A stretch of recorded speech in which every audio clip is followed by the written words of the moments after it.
Je suis le professeur Kachnoura, je suis chef de service de cardiologie au CHU Béjaïa depuis environ 6 ans. Donc là, on est au salon hospitalier où le CHU a été convié. Et donc, j'ai eu l'honneur de faire la présentation pour le CHU de Béjaïa. J'ai parlé entre autres donc, de différents services d'urgence et j'ai parlé en particulier de la prise en charge du syndrome coronaire à Béjaïa, au CHU de Béjaïa et de ce qu'on a fait, de ce qu'on a l'intention de faire et des améliorations qu'on doit apporter.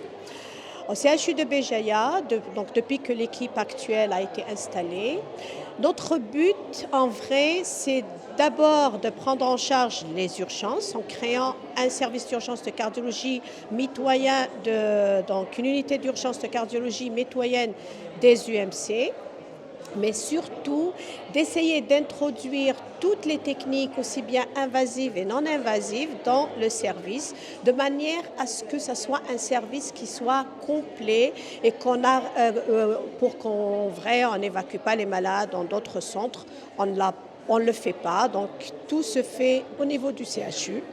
Et chaque année, on essaye d'introduire une nouvelle technique. C'est une équipe très jeune, mais très réactive, qui essaye d'introduire de nouvelles techniques. La force de l'équipe, en vrai, c'est que dans la prise en charge du syndrome coronaire, c'est un service qui assure l'angioplastie H24, 7 jours sur 7, depuis 2021.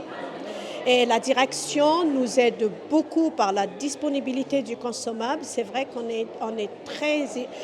une direction qui est très réactive et donc ça nous permet de travailler et d'entreprendre et d'innover aussi bien au service de cardiologie que d'autres services.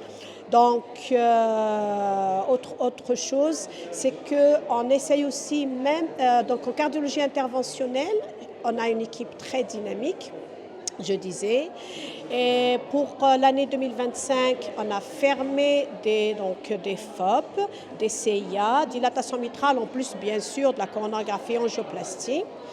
Mais on prévoit de faire d'autres techniques comme la stimulation de la branche gauche, comme le TAVI. C'est au programme de l'année 2026, Inch'Allah.